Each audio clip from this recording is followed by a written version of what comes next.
ఓం నమో నారాయణాయ. అందరికీ నమస్కారం.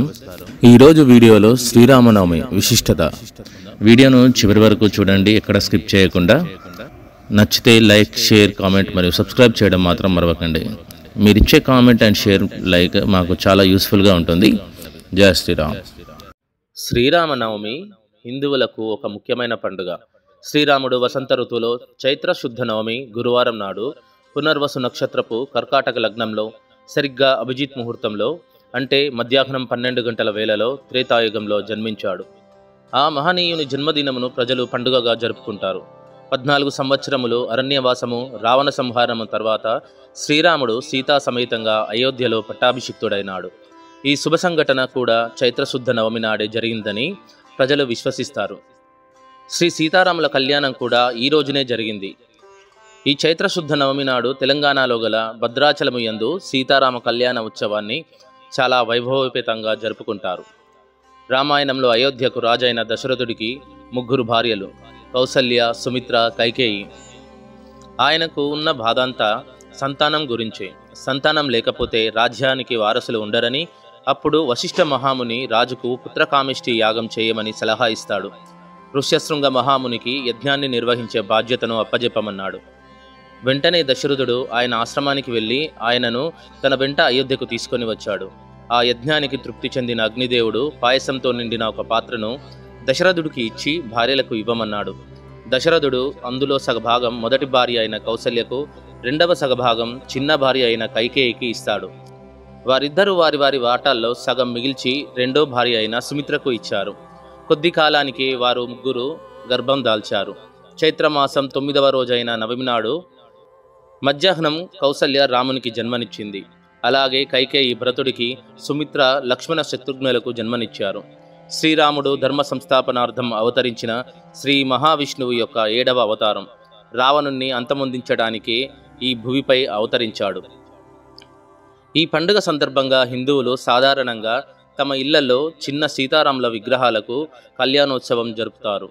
చివరగా విగ్రహాలను వీధుల్లో ఊరేగిస్తారు.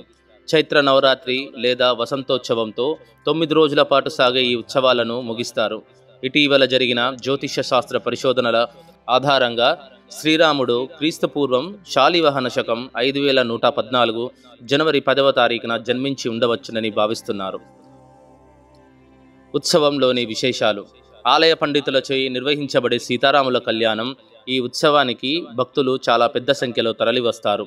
బెల్లం, మిరియాలు కలిపి తయారు చేసే పానకం చాలా మందికి ప్రీతిపాత్రమైనది. ఉత్సవమూర్తుల ఊరేగింపు, రంగునీళ్లు చల్లుకుంటూ ఉల్లాసంగా సాగే వసంతోత్సవం. ఈ సందర్భంగా హిందువులు ఉపవాస దీక్షలు పాటిస్తారు లేదా పరిమితమైన ఆహారం స్వీకరిస్తారు. దేవాలయాలను అందంగా విద్యుత్ దీపకాంతులతో అలంకరిస్తారు. రామాయణాన్ని పారాయణం చేస్తారు. శ్రీరామునితో పాటు సీతాదేవిని, లక్ష్మణుణ్ణి, ఆంజనేయుని కూడా ఆరాధించడం జరుగుతుంది. భద్రాచలంలో రామదాసుచే కట్టబడిన రామాలయంలో ప్రతి సంవత్సరం ఈ ఉత్సవం చాలా వైభవంగా చేస్తారు. ప్రభుత్వం తరపున ముఖ్యమంత్రి తన తల మీద సీతారామ కళ్యాణం సందర్భంగా తలంబ్రాలకు వాడే ముత్యాలను తీసుకొని వస్తాడు. ఇస్కాన్ దేవాలయం వారు ఈ వేడుకలను నానాటికి ఎక్కువ అవుతున్న భక్తుల సంఖ్యను దృష్టిలో ఉంచుకొని ఇంకా ఘనంగా నిర్వహిస్తోంది. కొన్ని చోట్ల స్వామి నారాయణ జయంతిని కూడా దీనితో కలిపి జరుపుకుంటారు. రామరాజ్యం. అసలు రామరాజ్యం అంటే ఏమిటి? దేశంలోని ప్రజలంతా సిరి సంపదలతో, సుఖ సంతోషాలతో ఉంటే అది రామరాజ్యమని హిందువుల విశ్వాసం. సాధారణంగా ఈ పండుగ మార్చి లేదా ఏప్రిల్ నెలలో వస్తుంది. ఉదయాన్నే సూర్యభగవానునికి ప్రార్థన చేయడంతో ఉత్సవం ఆరంభమవుతుంది. శ్రీరాముడు జన్మించినట్లుగా చెప్పబడుతున్న సమయం మధ్యాహ్నం కావున ఈ సమయంలో ప్రత్యేక ప్రార్థనలు నిర్వహించబడతాయి. ప్రత్యేకించి ఉత్తర భారతదేశంలోని భక్తులు విశేషంగా ఆకర్షించేది ఊరేగింపు ఉత్సవం. ఈ ఉత్సవంలో ప్రధాన ఆకర్షణ అందంగా అలంకరించిన రథం. అందులో రాముడు, లక్ష్మణుడు, సీత, హనుమంతుడు వేషాలు ధరించిన 4 వ్యక్తులు.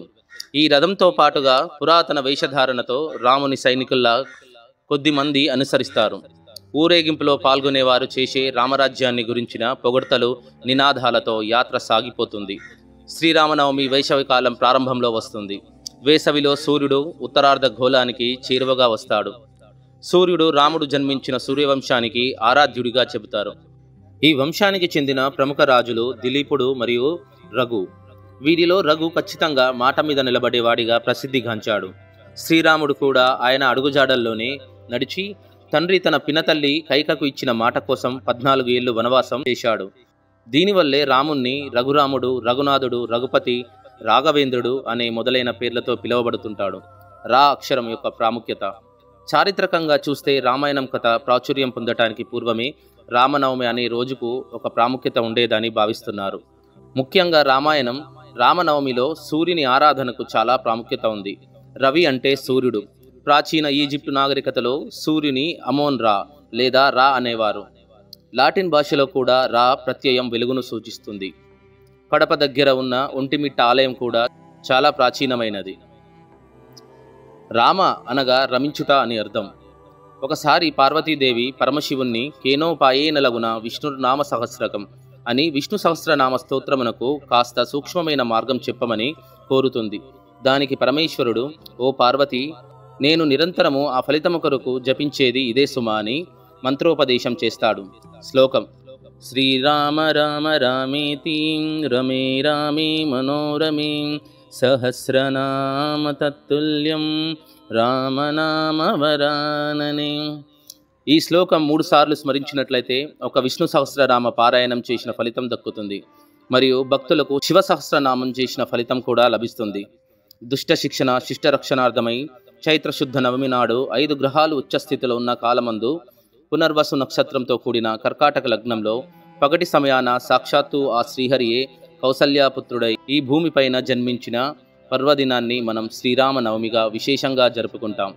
ఏ భక్తులు కాశీలో జీవిస్తూ ఆ పుణ్యక్షేత్రమందు మరణిస్తారో వారి మరణ సమయాన ఆ భక్త వశంకరుడే ఈ తారక మంత్రం వారి కుడి చెవిలో చెప్పి వారికి సద్గతి కలిగిస్తాడన్నది భక్తుల ప్రగాఢ విశ్వాసం.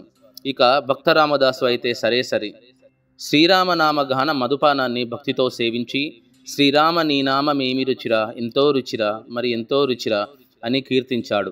మనం శ్రీరామనామాన్ని ఉచ్చరించేటప్పుడు రా అనగానే మన నోరు తెరుచుకొని మన లోపల ఉన్న పాపాలన్నీ బయటికి వచ్చి ఆ రామనామ అగ్నిజ్వాలలో పడి దహించుకుపోతాయంట. అలాగనే మా అనే అక్షరం ఉచ్చరించినప్పుడు మన నోరు మూసుకుంటుంది. కనుక బయట మనకు కనిపించే ఆ పాపాలు ఏవి మనలోకి ప్రవేశించలేవట. అందువల్లనే మానవులకు రామనామ స్మరణ మిక్కిలి జ్ఞానాన్ని, జన్మరాహిత్యాన్ని కలిగిస్తుందట. శ్రీరామనవమి రోజున వీధులలో పెద్ద పెద్ద పందిళ్లు వేసి సీతారామ కళ్యాణం చేస్తారు. ఇళ్లల్లో కూడా యథాశక్తిగా రాముణ్ణి పూజించడం మరియు వడపప్పు, పానకం నైవేద్యం చేసి అందరికీ పంచుతారు. జయ శ్రీరామ్.